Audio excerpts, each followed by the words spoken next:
سب سے اونچی نسل اللہ سے ڈرنے والا. باقی سب ایڈریس کے لیے. عبدالستار مغل، عبدالستار پٹھان، عبدالستار خان، عبدالستار شیخ، عبدالستار صدیقی، عبدالستار مومن، عبدالستار پنجاری، عبدالستار باغبان. یہ کیا ہے سب؟ یہ صرف ایڈریس. ہاں قرآن میں ہے یہ. انا اکرم یا ایھا الناس انا خلقناکم من ذکر و انثی، ایک مرد و عورت سے آدم حوا سے پیدا کیا. وجعلناکم شعوبا، اور ہم نے تم کو شعبے شعبے الگ الگ بنایا. کیسے کیوں بنایا؟ وقبائل، قبیلہ قبیلہ کیوں بنایا؟ لتعارفوا، تاکہ تم پہچانے جاؤ. ایڈریس. ارے سمجھے کہ نہیں؟ حضرت موسیٰ علیہ السلام تو کیا کہا کہ یہ سب ذات پات یہ تو کیا ہے؟ بت ہے، بت جن کو اسلام نے توڑ ڈالا ہے. لیکن معاشرتی معاملات میں ایک حد تک ان امتیازات کو کی رعایت کو گوارا کیا گیا، کیونکہ کھانے پینے رہنے سہنے کے طریقے مختلف قبائل اور مختلف اوطان کے الگ الگ ہوتے ہیں. اس کے خلاف کرنا تکلیف شدیدہ ہے. عربوں کو لایا مرچی کھلایا. کیا کھلایا؟ نہیں ہمارے یہاں یہ چھے، ہمارے یہاں کوئی عرب کوئی عجب نہیں ہے، مرچی کھانا پڑے گا تم کو. ارے مصیبت. تو نہیں، ان کو ان کا کھانا دو، ان کو ان کا کپڑا دو، ان کو ان کے طریقے پہ رہنے دو. یہ تفریق جائز ہے. سلیمان موسیٰ علیہ السلام جن بنی اسرائیلیوں کو مصر سے ساتھ لے کر چلے تھے، ان کے 12 قبیلے تھے. اللہ تعالیٰ نے ان قبیلوں کے امتیاز کو معاشرتی معاملے میں جائز رکھا، اور دریا میں بھی 12 راستے بنائے. کتنے بنائے؟ جماعتی انتظام کے لیے خلیفہ اور نائب بنانا. حضرت موسیٰ نے حضرت ہارون کو کیا بنایا؟ اپنا خلیفہ. تو ہم نے بھی بنانا چاہیے. بات سمجھ میں آئی؟ تاکہ نظام صحیح چلے. مسلمانوں کی جماعت میں تفرقہ سے بچنے کے لیے بڑی سے بڑی برائی کو وقتی طور پر برداشت کیا جا سکتا ہے. ایک اصول ہے کہ یہی ہونا چاہیے، لیکن امت ذرا سا ڈگمگا گئی تو تھوڑا برداشت کر لو، نہیں تو ٹکڑے ہو جائیں گے. جیسے حضرت ہارون نے برداشت کیا، یوں کہا کہ میں نے اس لیے شدت نہیں برتی، اور انہوں نے بچڑا پوجا شروع کیا، اس میں یہ الگ الگ ہو گئے، سب کی سوچ الگ ہو گئی. میں تھوڑا تمہارے آنے کا انتظار کرتا رہا، تھوڑا برداشت کیا. اگر میں شدت کے ساتھ ان کو کافر کہہ دیتا تو آج تمہاری قوم ٹکڑے ہو جاتی. تم میرے کو بولتے میرا انتظار کیوں نہیں کیے؟ ارے سمجھیں گے نہیں؟ حضور پاک صلی اللہ علیہ وسلم نے حضرت عائشہ رضی اللہ عنہا سے فرمایا کہ اے عائشہ دیکھ، تیری قوم نئی نئی مسلمان بنی ہے مکہ والی، اس لیے میں یہ تعمیر جدید کا کام نہیں کرتا کہ کعبہ پورا بنایا تھا انہوں نے، پیسہ حلال کا کم پڑا تو حتیم کا جو حصہ ہے وہاں دیوار بنانے کے بجائے نشان چھوڑ دیا، ورنہ یہ بھی کعبے کے اندر تھا. میں اگر چاہتا تو اس کو بھی اندر لے کے بڑا کعبہ بنا دیتا، اور دروازے نیچے تھے، اب سر کے اوپر ہے، یہاں سے داخل ہوتے تھے، وہ دروازے سے اس طرف رکن یمانی کی طرف نکل جاتے تھے. میں چاہتا تو ان کو بھی نیچے کرتا. جو تیری قوم نے دکشنا کھانے کے لیے پیسے دو اندر جاؤ، پیسے دو اندر جاؤ، ایک رستے سے جاؤ اسی سے واپس آؤ، یہ انہوں نے کیا. لیکن میں اس لیے نہیں کرتا کہ تیری قوم نئی ابھی مسلمان بنی ہے، بولیں گے محمد کیا بے حرمتی کرتا ہے، کعبے کو توڑتا ہے، اس لیے چھوڑ دیا. ارے سمجھے کہ نہیں سمجھے؟ تو سارے سعودیہ عربیہ کے گنبد گرا دیے تھے. کس نے؟ عبد الوہاب ابن نجدی. یہ داعی تھے، عالم تھے، اور یہاں سعودی حکومت کے جو بانی تھے انہوں نے، شاہ سعود نے سب توڑ دیا. اب بچا گنبد خضرا، وہ آج بھی ہے. ارے سمجھے کیا؟ گنبد خضرا آج بھی. وہ کیوں نہیں توڑا؟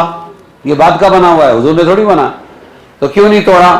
وہاں ساری دنیا کے علماء کو بلایا، اس میں ہندوستان کے علماء نمبر 1 پر تھے. مولانا مفتی مولانا شبیر احمد عثمانی فتح الملہم لکھنے والے، انہوں نے وہاں حدیث پیش کی یہ والی جو میں نے ابھی سنائی. اے عائشہ تیری قوم نئی مسلمان ہیں، ان کا دل ٹوٹ جائے گا، اس سے گنجائش ملتی ہے گنبد خضرا کو باقی رکھنے کی. وہ بادشاہ نے مانا، اور ان کے فیصلے پر اور اس دلیل پر اس نے گنبد خضرا کو باقی رکھا. تو یہ بات سمجھ میں آئی کہ اگر امت میں ٹکڑے پڑ رہے ہو تو وہاں پر کسی ہلکی چیز کو برداشت کر لینا چاہیے، شدت نہیں برتنا چاہیے. سمجھے کہ نہیں سمجھے؟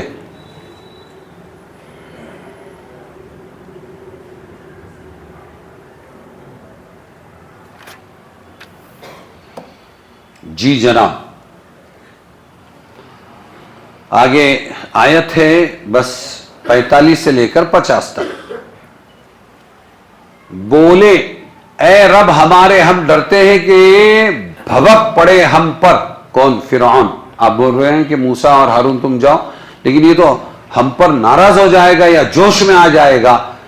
تو اللہ تعالیٰ نے فرمایا نہ ڈرو، میں ساتھ ہوں تمہارے، سنتا ہوں اور دیکھتا ہوں. کیا کرتا ہوں؟ انی معکم اسمع و ارى، معکما اسمع و ارى. تو جاؤ اس کے پاس، فرعون کے پاس، اور کہو ہم دونوں بھیجے ہوئے ہیں تیرے رب کے، رسول ربک. سمجھ میں آیا؟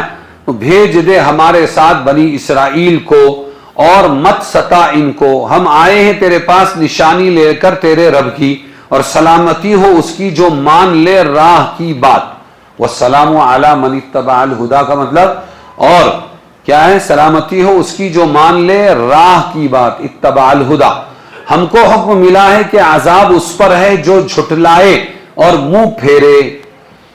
بولے پھر کون ہے؟ کون بولا؟ فرعون بولا. پھر کون ہے رب تم دونوں کا؟ ہے موسیٰ. تمہارا رب کون ہے؟ تعارف چاہ رہا ہے وہ. موسیٰ علیہ السلام نے فرمایا ہمارا رب وہ ہے جس نے دی ہر چیز کو اس کی صورت، پھر راہ سجھائی. ربنا الذی اعطى كل شیء خلقہ. اور کیا ہوا؟ ثم ہدی، پھر راہ سجھائی. موسیٰ علیہ السلام کو خوف کیوں ہوا؟ بشری تقاضے سے، وہ بھی انسان کی اولاد تھے، اس لیے خوف ہوتا ہے کہ میں جاؤں گا اور وہاں ایسا ہوگا اور پھر وہ ہمارے اوپر زیادتی کرے گا. سمجھ میں آیا؟ اللہ تعالیٰ کے ان وعدوں کے بعد پھر یہ خوف اور اس کا اظہار کہ اللہ نے کہا تھا میں ہارون بھی دوں گا، میں ساتھ میں رہوں. تو یہ بشری تقاضا ہے، ہر انسان کو ہوتا ہے. ہمارے نبی کو بھی ڈر پیدا ہوا تھا. کیا کہ وحی نازل ہونے کے بعد غار حرا میں زملونی زملونی، سمجھ میں آیا؟ مجھے چادر اڑاؤ. مجھے تو اندیشہ ہوا کہ میری جان نکل جائے گی. تو یہ جو ڈر ہے ابتدائی، یہ کوئی نبوت کے تقاضے کے خلاف نہیں ہے. سمجھ میں آیا کہ نہیں؟ ارے بات سمجھے کہ نہیں سمجھے؟ تو ایسے ہی ان کو بھی ڈر پیدا ہوا، تو اللہ تعالیٰ نے فرمایا گھبراؤ میں تمہارے ساتھ. موسیٰ علیہ السلام نے فرعون کو دعوت ایمان کے ساتھ اپنی قوم کو معاشی مصیبت سے بھی چھڑانے کی دعوت دی. ایک طرف تو یہ کہ اننی معکما اسمع و ارى. موسیٰ علیہ السلام نے ایک بات تو کیا کہی کہ ہم کیوں آئے ہیں؟ ہم کیوں آئے؟ موسیٰ نے کیا کہا؟ ہم کیوں آئے؟ فَأَرْسِلْ مَعَنَا بنی اسرائیل. ایک تو ہم ایک اللہ کی دعوت دینے آئے اور ہمارے بنی اسرائیل کو ہمارے ساتھ بھیج دے. وَلَا تُعَذِّبْهُمْ، اور ستامت ان کو. یہ بھی درخواست کی. تو یہ اپنا کام ہے. کس کا کام ہے؟ ہاں کچھ لوگ ہیں وہ کہیں گے نماز پڑھو، روزہ رکھو، زکوٰۃ دو. سمجھ میں آیا؟ ارے یہ بھوکا ہے اس کو کھانا کھلانا، یہ اپنا کام نہیں ہے. ارے یہ اس کو دوا خانے لے آنا ہے، ذرا بل ادا کرنا ہے، یہ اپنا کام نہیں ہے. سمجھ میں آیا؟ وہ اپنا کام نہیں، یہ اپنا کام نہیں، وہ اپنا کام نہیں، یہ اپنا کام نہیں. اور اللہ کا نبی ہے اور کیا کہہ رہا ہے؟ عذاب عذاب دو مت، ستاؤ مت، ہمارے ساتھ ہماری بنی اسرائیل قوم کو دے دو. ایک طرف ہدایت کی بات، ایمان کی بات، دوسری طرف ان کی مدد کی بات. اس سے معلوم ہوا کہ انبیاء علیہم السلام جیسے اللہ کی مخلوق کو ہدایت و ایمان دینے کا منصب رکھتے ہیں. ہدایت و ایمان دینے کا یعنی اس کی کوشش کا. ہدایت دینے کا منصب صرف اللہ کے پاس ہے. انک لا تہدی من احببت ولکن اللہ. تو جیسے ہدایت کی امت کی فکر کرتے ہیں، اسی طرح اپنی امت کو دنیاوی اور معاشی مصائب سے آزاد کرنا بھی ان کے منصب میں شامل ہے. تو یہ اپنا کام ہے. اب کس کی ضرورت ہے؟ ارے بولو. اب ایسے مشورے والوں کی ضرورت ہے جو کہے یہ اپنا کام ہے. کپڑے پہنانا اپنا کام، کمبل بانٹنا اپنا کام، دوا دارو دلانا اپنا کام، بلڈ ڈونیشن اپنا کام، راشن بھرنا اپنا کام. سمجھ میں آیا؟ ستانے والوں، تکلیف والوں کو بچانا اپنا کام. دین کا کام بھی اپنا اور دنیاوی مدد کرنا بھی کس کا کام ہے؟ اس پر میرے پاس دلائل ہے. اللہ کے نبی صلی اللہ علیہ وسلم مسجد نبوی میں ہے اور اچانک ایک آدمی آیا، حضور نے فرمایا رک جاؤ، یہ کیا ہے؟ پھٹے پرانے کپڑے، اس کے بدن پر کپڑے بھی صحیح نہیں ہیں، اور تم وہ لوگ ہو کہ جو دور جاہلیت میں بھی ایک دوسرے کی مدد کرتے تھے. آج اس ایمان والے کی مدد کیوں نہیں کرتے؟ آپ نے اپنا دینی بیان، اپنا خطبہ سب کچھ روک کر لوگوں کو متوجہ کیا مسجد میں مدد کے لیے. لوگوں نے اپنی چادریں کپڑے نکال کے جو پھینکا تو 2 ڈھیر کپڑوں کے جمع ہو گئے. کیا جمع ہو گئے؟ آپ نے بھکاری نہیں بنایا. لوگ روٹیاں جمع کرتے، بھکاری اس کو بیچتے ہیں، کپڑے جمع کرتے ہیں اور پھر جننے بازار میں جا کر بیچتے ہیں. آپ نے پھر سکھایا اور فرمایا اس 2 ڈھیر میں سے 2 جوڑی کپڑا نکالو اور اس کو دے دو، باقی بیت المال میں جمع کر دو. اپنا کام نہیں، یہ اپنا کام نہیں، یہ اپنا کام نہیں، یہ اپنا کام نہیں، یہ اپنا کام نہیں، یہ اپنا کام نہیں. اب ایسے کام کی کوئی ضرورت نہیں. جو امت کے اللہ کے نبی اپنا کام سمجھ رہے ہیں، نماز، روزہ، زکوٰۃ، حج، دین، وہ بھی اپنا کام. ننگوں کو کپڑے پہنانا بھی اپنا کام. ارے سمجھے کہ نہیں؟ اس لیے قرآن کریم میں حضرت موسیٰ کی دعوت فرعون میں دونوں چیزیں شامل ہے. اول اللہ پر ایمان، دوسرے بنی اسرائیل کی آزادی. بولا نا انہوں نے وَلَا تُعَذِّبْهُمْ أَرْسِلْ مَعَنَا بنی اسرائیل. ارے سمجھ میں آیا کہ نہیں ہے؟ ہر ایک کے وجود کے مناسب اس کو ہدایت فرمائی اللہ تعالیٰ نے. یہ بات میں کل بھی بول چکا تھا اور آج بھی بول رہا ہوں کہ اللہ تعالیٰ نے اعطا کل شیء خلقہ، پیدا بھی ہر چیز کو کیا، ثم ہدا، انسان کو شریعت کے اعتبار سے انسانوں کی سوجھ بوجھ دی تو پتھر، لوہا، زمین، چاند، سورج، آسمان، ان سب کو ان کو کیا کرنا ہے وہ سوجھ بوجھ عطا کی. سب اپنے کام میں لگے ہوئے. ارے سمجھے کہ نہیں؟ تو ان میں بھی شعور ہے.